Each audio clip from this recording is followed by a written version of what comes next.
வீதிகளில் இருக்கும் இளைஞர்கள், இளைஞர்கள் ஒவ்வொரு வீதிகளில் இருக்கும் இளைஞர்கள் இப்படிப்பட்ட சூழ்நிலையில் வளரும்போது அவர்களது மனநிலை எப்படி இருக்கும்? லஞ்சத்தால் ஒரு இழிவுகளை எப்படி அந்த குழந்தைகளால் இளைஞர்களால் தாங்கிக் கொள்ள முடியும்?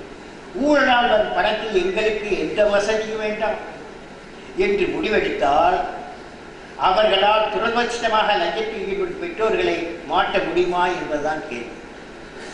முடியுமா? முடியுமா?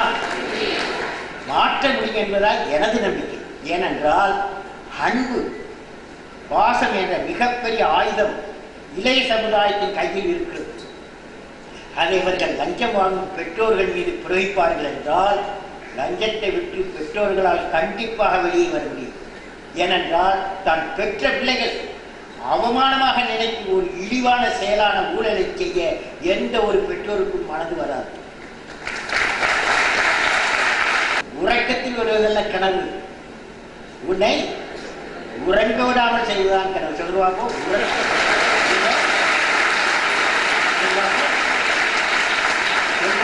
உறக்கத்தில் வருவதல்ல கனவு, உன்னை என்னை உறங்க விடாமல் செய்வதுதான் கனவு. எனவே தேசிய இளைஞர் தினம் இளைஞர்கள் மத்தியில் தன்னம்பிக்கை ஏற்படுத்தி ஒரு நல்ல மகிழ்ச்சியான குடும்பத்திற்கு வழிவகுத்து நாட்டில் அறிவான சமுதாயம் அமைய பாடுபட வேண்டும். மதங்களுக்குள் மாநிலத்தை பற்றி ஜாதி சமுதாய வேறுபாடு சமதர்ம சமுதாயம் அமைக்கப்பட வேண்டும். நீங்கள் எல்லோரும் வெற்றியடைவீர்கள். உங்களுக்கு வாழ்த்துக்கள்.